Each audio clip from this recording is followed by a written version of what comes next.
中途のお前を採用してやったんだから、さっさと会社に貢献しろ。しかし部長、この資料のままでは。立ってもヘチマもない。この役立たず。俺の会社のオフィスの朝は恒例のように部長の怒号が響いている。ケンジ、聞いているのか？お前なんか俺の一存で簡単にクビにできるんだぞ。どの社員も部長と目を合わせないようにうつむいている。今日もオフィスの雰囲気は最悪だった。俺の名前はケンジ、35歳。この佐藤商事へ昨年中途採用された。佐藤商事は面接時の説明通り社内教育システムに力を入れている。俺が社内の仕事を一通り理解するまで特に大きな問題はなかった。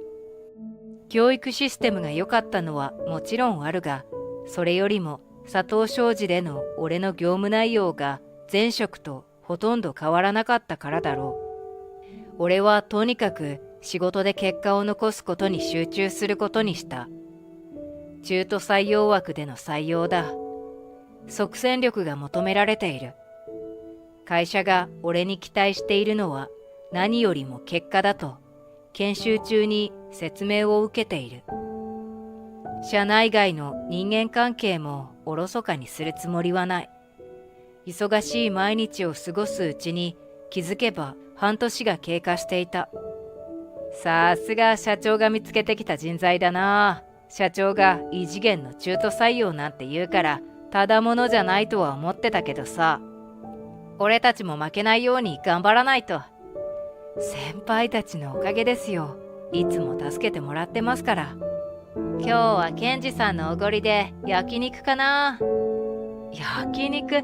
そういえば今日は給料日ですもんね。いつもお世話になっているんで任せてください。給料日は定時退社が佐藤商事の規定だった。給料日はいつもオフィスの活気がある。焼肉をおごるのは予定外だったが、よく言えば分け隔てなくコミュニケーションを取れているとも言える。俺はこの雰囲気が好きだった。しかし、この空気の中に俺がいることを面白く思わない人物がいる。おい、無駄話してないでさっさと帰れ。お前たちが退社しないといろいろ言われるのは俺なんだぞ。特にケンジ。すみません。今帰ります。たく。部長は俺のことを目の敵にしているのか、ことあるごとに名指しで嫌味を言われることが多いのだ。ある日、いつものように仕事をしていると、急に部長が声をかけてきた。お前、最近好調のようだが、調子に乗っているとすぐに痛い目を見るぞ。はい、気をつけます。ご指摘ありがとうございます。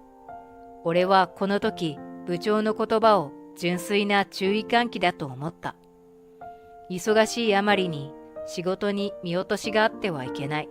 上司からの指摘に俺は素直に感謝の言葉を返した。でも部長の言葉の真意は全く別のところにあったと次の日にわかることになる。翌日出社した俺は自分のデスクを見てすぐに異変に気づいた。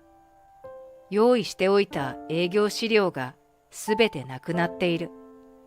俺は思わず、あれ？と声に出してしまった。ケンジ、何か問題があったのか？昨日注意したばかりだろ。すみません。机に置いた資料を紛失したみたいで。営業資料か。管理をしっかりしろ。以後気をつけます。幸いにも再印刷ですぐに用意できる資料ばかりだった。俺は急いで打ち合わせに遅れることなく準備を整えた。すると部長から大きな舌打ちが聞こえた。気をつけることだな。俺はその時、部長が紙の束を捨てるのを見逃さなかった。あの紙って、もしかして。嫌な予感もしたが、それを確かめている時間はない。それにその紙の正体を確かめようとしたところで、部長の妨害が入ることは明白だ。だから結局、俺は得意先へ向かうことを優先したんだ。だけど、この日はこれだけじゃ終わらなかった。俺が営業を終えて帰社してからのことだ。おい、ケンジ、ここに来い。帰社するなり、部長のデスクの前に呼び出される。部長から発せられる不機嫌オーラと、オフィスに響き渡る怒号。水を打ったようにオフィスが静まり返った。なんだ、このお前の資料は、ふざけたもんを作りやがって、こんなゴミを大切なお客様にお見せしてるんじゃないだろうな。部長は俺に資料を投げつけてきた。顔に思いっきり当たったが、痛がっている余裕はない。なぜ部長は怒っているのか、俺は痛みの元となった資料を見る。その瞬間、俺の頭は混乱してしまった。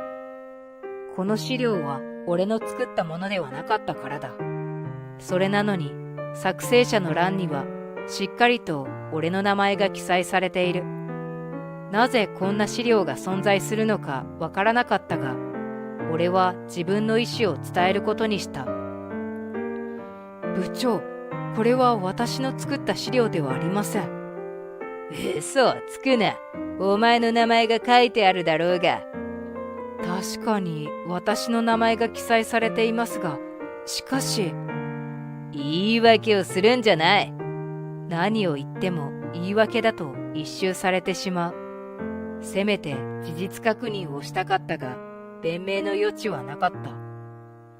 俺は納得できなかったが、部長は俺が謝るまで続けるつもりなのだろう。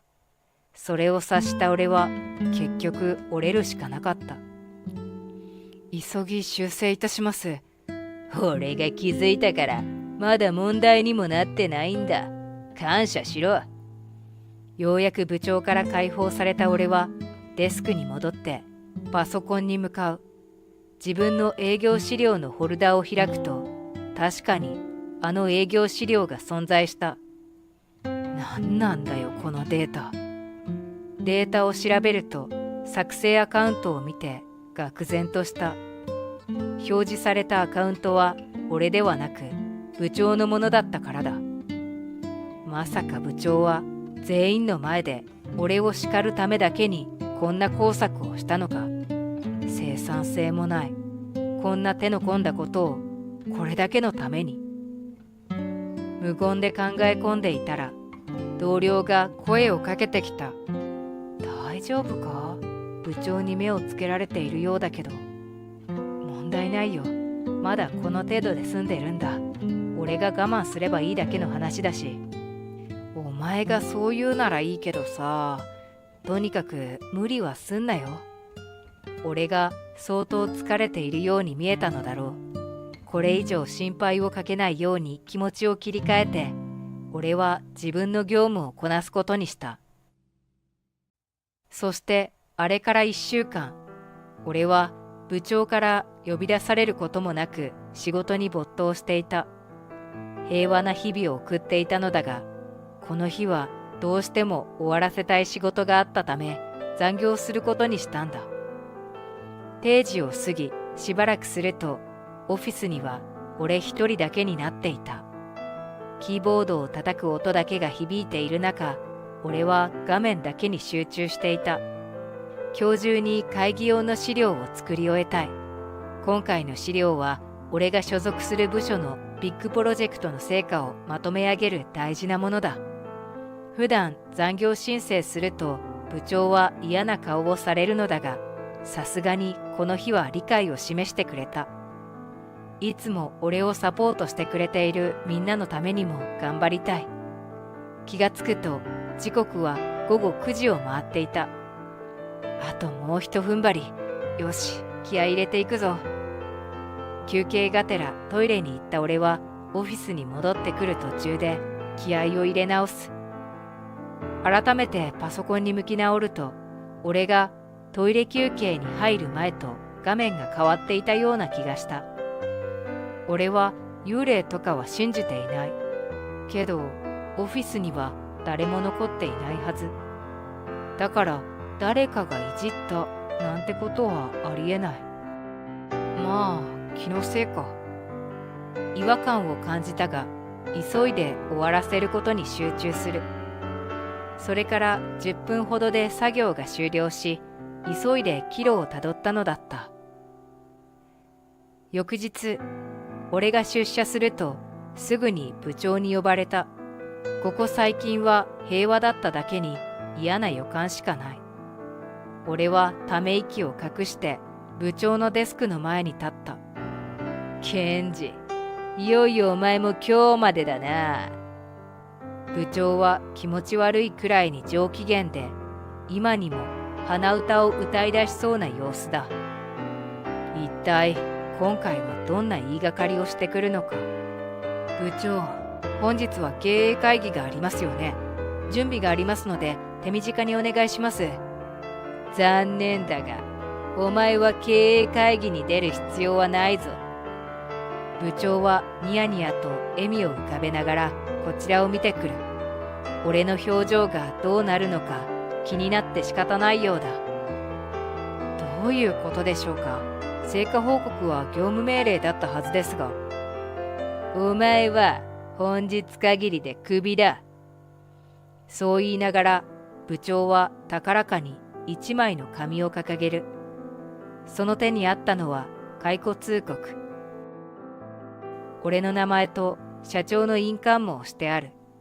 しかし俺には心当たりがなかった。一体何を根拠に。お前、昨日の残業で何をしていた？何をしていたって、俺が残業を申請した理由を理解していて許可を出したんじゃないのか。部長は解雇通告をひらひらと動かして、まるで解雇通告と遊んでいるようだった。この会話も部長から見れば勝ちが確定した勝負なのだろう。部長の態度が気に障るが、ここで答えなければさらに燃料が投下されてしまうかもしれない。俺は納得がいかないながらも口を開く。本日提出する資料の作成です。資料の作成に役員リストと組織図が必要なのか。役員リスト？どうして今その話が出てくるのだろう。一瞬考え、ハッとする。そしてこの時、残業の時のパソコン画面の違和感の正体に気づいた。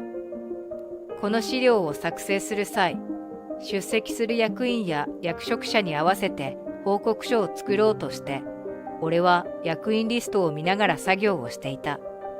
にもかかわらず、トイレから戻った時には、開いていたはずの役員リストが閉じられていたのだ。部長がそれを知っているということは、俺のパソコンをいじったのは部長ということ。つまり、部長も昨日会社に残っていたということになる。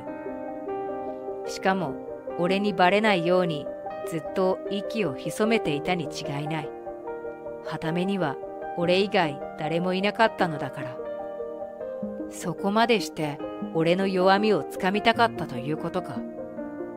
お前は会社の機密を外に持ち出そうとしたな。社内の資料を閲覧しただけです。社外へ持ち出しなどしておりません。ケンジ、ごまかすなよ。まだ持ち出していないの間違いだろ。このスパイめ。スパイだって。まさかスパイなんて理由で解雇に踏み切るつもりか。部長はこれ以上俺が口を開くのを許さないようにまくし立てる。お前のような社員、会社の毒だ。俺は会社を守る。ケンジ、お前はクビだ。部長の中では俺が機密漏洩によってコンプライアンス違反をしていると決めつけているようだった。俺は最後に部長に確認をすることにした。一呼吸置いてから部長に話しかける。部長、こんな応募後悔しませんか？後悔なんてするはずないだろ。むしろ後悔するのはお前の方だ。部長は完全に調子に乗っているようで、オフィスは部長の独壇場だった。何の前触れもない突然の解雇通告に、周りの社員も全員驚きの表情を隠せないようで目を丸くしている。何人かの社員と目が合ったが、すぐにそらされてしまった。無理もない。誰だってこの状況に巻き込まれたくないに決まっている。結局、俺はその日のうちに解雇処分を受けた。デスクを片付ける間も、部長が何度も話しかけてくる。お前、これからの生活はどうするんだ？生きていけるのか？これでようやくオフィスもすっきりとするな。ケンジ、まだいるのか？もうお前の居場所なんてないんだよ。俺に何の遠慮もなく、ただひたすら暴言を吐いてくる。最後に部長に会社の備品を返却しなければならない。今までお世話になりました。最後に備品の確認をお願いいたします。まあ、これでいいんじゃないか？ありがとうございます。それじゃあ、これで失礼します。今まで調子に乗っていた罰だ。せいぜい後悔しながらこれからの日々を過ごすんだな。俺がオフィスを出て行くまで、部長の高笑いは止まらなかった。背後から聞こえてくる不快な声に、俺は思わず足を止める。眠れない夜を過ごすことになるのは、部長、お前の方だ。部長は知らない。俺を解雇することで、後々自分が後悔することを。あれから数ヶ月経ち、俺は新しい会社に勤めていた。仕事なんて言っても、今はまだ挨拶回りぐらいで大したことはしていない。しかし、それが俺の仕事だ。顔を売り、直接話すことでしかわからないこともあるのだ。さてと、今日はいよいよ佐藤商事か。自分に解雇通告を出した会社だが、これもまた仕事だ。俺は久しぶりに佐藤商事のオフィスへ足を踏み入れる。見慣れた佐藤商事のオフィスに入ると、一番先に声をかけてきたのは部長だった。なんだ、ケンジじゃないか。お前、もうこのオフィスに用はないだろ。また働かせてくださいってか。ニヤニヤといやらしい笑みを浮かべる部長は相変わらず俺を見下している。相変わらずの憎らしさにほとほと呆れてしまう。俺は部長のデスクの前に立つ。忘れもしない。ここは俺が何度も説教を受けた場所だった。今日は親会社の社長として挨拶に来ました。社長？冗談はほどほどにしとけよ。笑えない冗談ほどきついものはないからな。冗談かどうか、こちらをご覧ください。俺は部長に名刺を渡す。こんな奴に渡すのは名刺すらもったいなかったが。名刺に書かれた肩書きは佐藤商事の親会社所属、しかも社長。厳密には次期社長で、今は社長就任として子会社に挨拶回りをしているところなのだ。なぜ俺が佐藤商事に勤めていたかというと、社長に就任する前に子会社の業務内容を理解するためだ。そして社内システムを刷新する下準備のために中途採用という形で就職したのだ。社長を捕まえてスパイだって。どっちの冗談が笑えないか。勝負するか。部長は俺の名刺と俺の顔を交互に見た後に名刺を破り捨てた。お前が親会社の社長だって。それならお前をクビにする前にうちの社長が黙ってないはずだ。これはその通りだった。本来なら佐藤商事の社長からストップがかかり、俺をクビにできるはずがない。しかし部長にクビの通告を受けた日、俺は佐藤商事の社長とコンタクトを取っていた。それは部長の処遇について。佐藤商事では部長の悪評が問題になっているものの、対応できずに困っていた。そこで俺は考えた。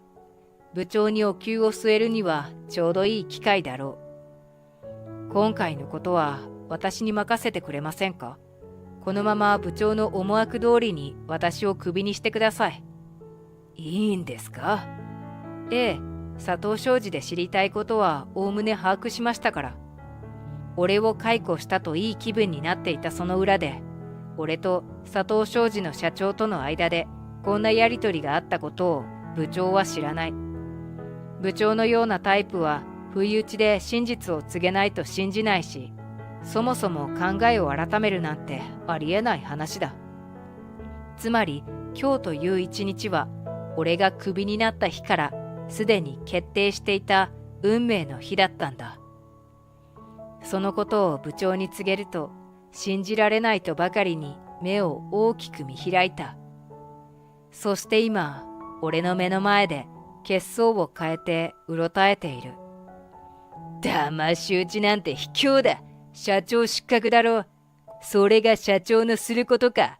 お前のような人間についていきたいやつなんていない。まるでダダをこねる子供のようだ。地団打を踏み、書類をあちこちに投げつける。そのせいでデスクの周りには部長の散らかしたゴミが散乱している。失格なのはお前だ。実は事前に佐藤商事内でアンケートを取らせてもらっているんだよ。結果は当然と言うべきか、部長の悪評ばかりだった。予想はしていたが、ここまでひどい結果だともはや笑いも起きない。予想外だったのは部長のコンプライアンス違反が多く報告されたことだろうか。人間としてここまで腐っているとは思っていなかった。みんなアンケートには正直に答えてくれましたよ。へ、アンケートなど何の証拠にもならん。ええ、その通りです。だからもう裏は取ってあるんですよ。部長のコンプライアンス違反はもう社内だけで解決する問題ではなかった。なんと不正な会計処理の形跡が発見されたのだ。こうなると当然損害賠償にも請求されることになる。今日佐藤商事に足を運んだのは他でもない。あなたへ解雇宣告するために来たんです。俺を解雇だって？損害賠償も支払わなければならないですし、早急に再就職することをお勧めしますよ。損害賠償だと？ふざけるな。誰がそんなもの。畜生、畜生。